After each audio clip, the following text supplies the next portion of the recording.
Welcome back to the Schlocky Horror Picture Show and Zontar, the Thing from Venus, directed by Larry Buchanan, who was commonly known as an untalented cheapskate.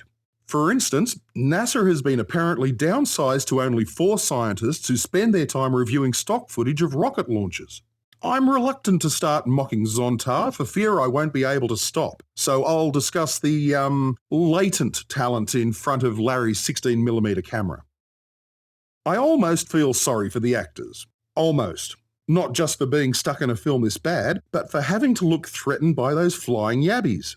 I especially felt sorry for actor Tony Houston for having to say his dialogue without smiling.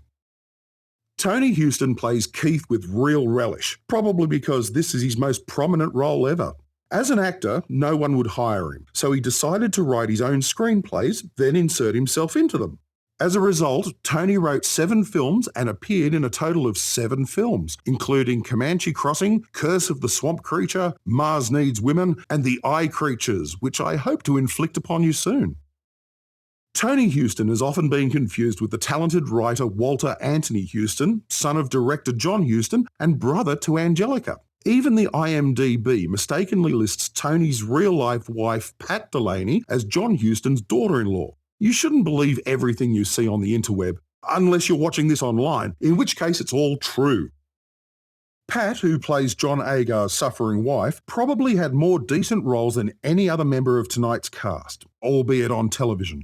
Starting in the long-running soap opera General Hospital in 1963, she was able to shake off the stigma of Zontar and go on to appear in dozens of television shows, including I Dream of Jeannie, The Big Valley, The Courtship of Eddie's Father, Ironside, Ellery Queen, Shaft, Mannix, The Streets of San Francisco, and The Rockford Files, reaching the pinnacle of her success in 1975, starring in the Irwin Allen series Swiss Family Robinson as Helen Hunt's mother. Family planning could have helped there. After the mid-70s, it was all downhill for Pat, appearing in Switch, Charlie's Angels, Barnaby Jones, Falcon Crest, Simon & Simon, Airwolf, Murder, She Wrote, and Seventh Heaven, only to end up back where she started more than 4 decades earlier in the long-running soap opera Days of Our Lives. Neil Fletcher, who plays General Young, appeared in a total of 8 films, mostly playing a series of nouns such as survivor, chief, secretary. You get the idea. The most high-profile appearance Neil ever made was as Gravedigger No. 1 in Deadly Blessing, Wes Craven's second worst film ever, and as far as I remember, he wasn't allowed to say much anyway. Would you believe Andrew Traister, who plays the sergeant, is still working today? A total of 5 films in half a century. And you thought Stanley Kubrick took his time between movies.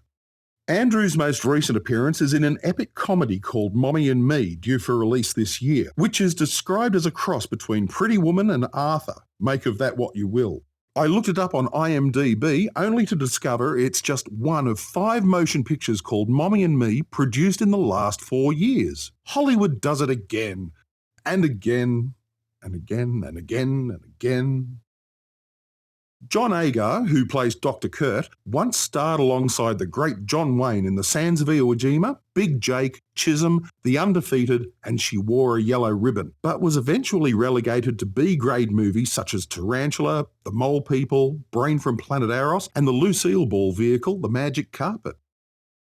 In 1945, John became Shirley Temple's first husband, and they worked together in Fort Apache and Adventure in Baltimore, but the marriage lasted only 5 years. He married model Loretta Coombs in 1951, the 2 remaining wed until her death in 2000, and reunited a year later, thanks to John's emphysema.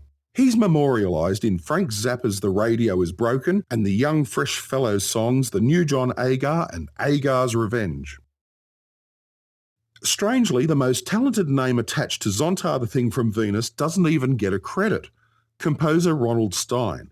Not only did Larry Buchanan remake AIP films, he also raided their music library.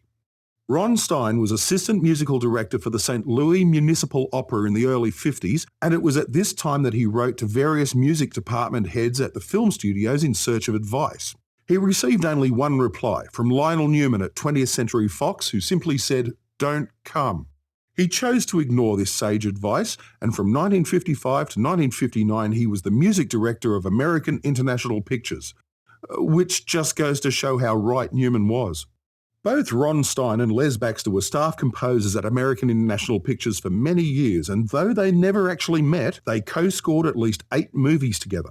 Ron's most popular compositions include Raimi, Mexico City, Romantic Idol and The Garden, as well as the film scores for Dime with a Halo, The Littlest Hobo and Of Love and Desire. His most dubious contribution to the arts is teaching Francis Ford Coppola how to play the tuba.